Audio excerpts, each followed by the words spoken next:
Kagabi, naimbitahan kaming mag-get together lang. Parang Friday family day ng mga Filipino dito. Mga kaibigan natin and co-work din at the same time.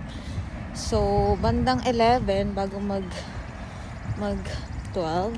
Malamang 11 bago mag 12. Nagpakita si Aurora! Papakita ko sa inyo sa clip na to kung gaano kaganda yung Aurora na akala natin. Hindi namin makikita kasi nga bandang Norway lang siya, Sweden. Ang ganda. Nakaka-amaze, sobra. Sa ibang part, mas maganda, mas colorful, lalo na nung 3 AM. Kaso hindi na kami lumabas. So, papakita ko dito yung clips. Tara!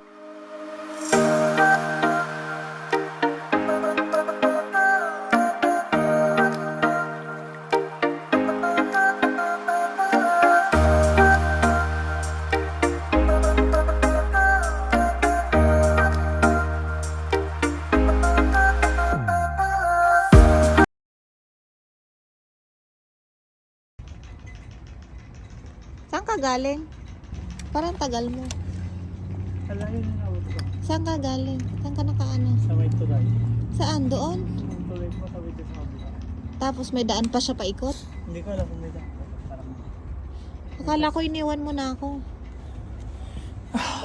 masakit na put ko. Masakit sa puwet, no? Maliit kasi. Ayan. Ganun pa rin. Saan Yan o. Nabili namin siya sa marketplace.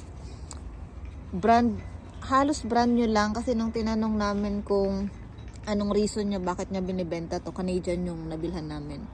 Sabi, yung may-ari nito is yung kapatid niya, which is nag-move na saan? Calgary. So, yun.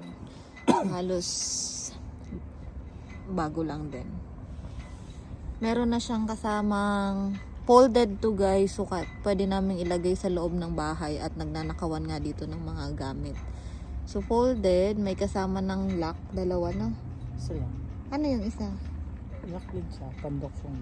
So lock, tapos may ilaw din para sa likod, tapos itong gamit kong helmet, and may pang pump din, no? Ng gulong. So not bad for 300 bucks. Kasi mga bike dito, nagre-range ng magkano yung mga tinitin, yung magandang bike na. Mga second hand. 500, 600. Second hand pa yun. Yung mga yung mga brand new talaga. Brand. Nakatingin ka na. 1,000? So mga nasa 1,000, then imagine plus tax pa yun. So okay na rin to. At least di na kami nagbayad ng tax. Pang ano lang din naman. Pang gala-gala.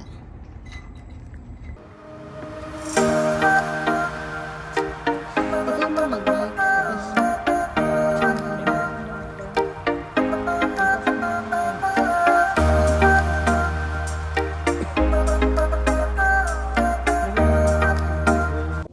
Ma-share ko na lang din guys, ito yung time na pumunta kami ng Prince Edward Island for one day. Cross-training siya dun sa isang branch namin sa PEI. Another province siya, and 1 hour and 45 minutes ang layo niya dito sa DF.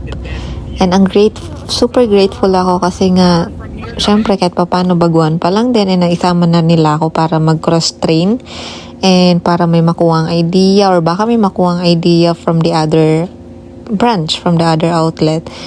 And ito, kasama ko yung general manager namin, which is siya yung nagda-drive. Isang manager din yung nasa harap, and yung katabi ko is Indian manager din. And dalawa kaming Pinoy or Pinay na supervisor from Swiss and Harvest Takeout. Bali 2 hours lang kami dun sa other branch na yun kasi 2 hours drive. No, total of 4 hours drive kasi almost 2 hours yung papunta and pabalik. And ayun, another experience, and super happy kasi kahit pa paano naisama tayo, and first long ride ko rin to dito sa Canada. Ito yung mga ilang makikita sa PEI kasi province talaga siya and more on beaches and scenery. Ayaw, nadali. So hanggang dito na lang guys, sinare ko lang kung ano yung nangyari for the week. And yun, may bago na nga kaming bike para lang din pang gala-gala at maganda ng panahon. Bye!